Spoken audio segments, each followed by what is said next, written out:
Your thoughts on this fresh rally in metals and how should one approach it? Yeah, good afternoon. So, Anuj, when good news comes, you'll not know from which quarter it comes.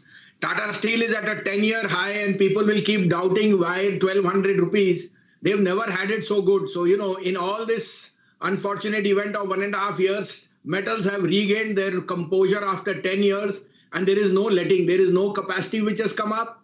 And with China too fraying, now it is Russia which is saying exports will be banned. So I think good news only comes when the chips are really up. So I think Tata Steel is definitely headed higher. And so is SAIL. You've seen their quarterly numbers, standout numbers. On that also, Anuj, let me point out that the maximum amount of debt reduction has taken place in these companies. So they have become very, very light and return on capital, return on equity will be very smart.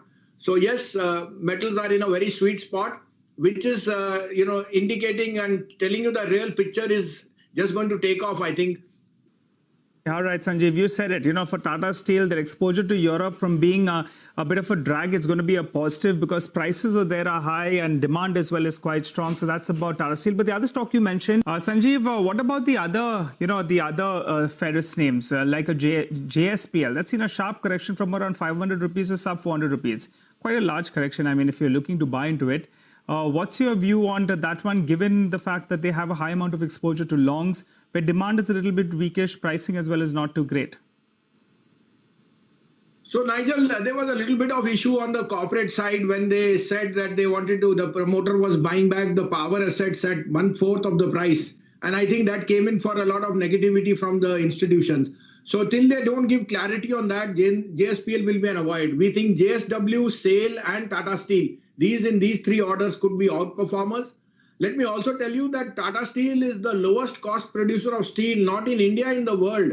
So, the link up which they have with iron ore and other supplies makes it very, very competitive. So I would say stay with the Tata Steel and SAIL.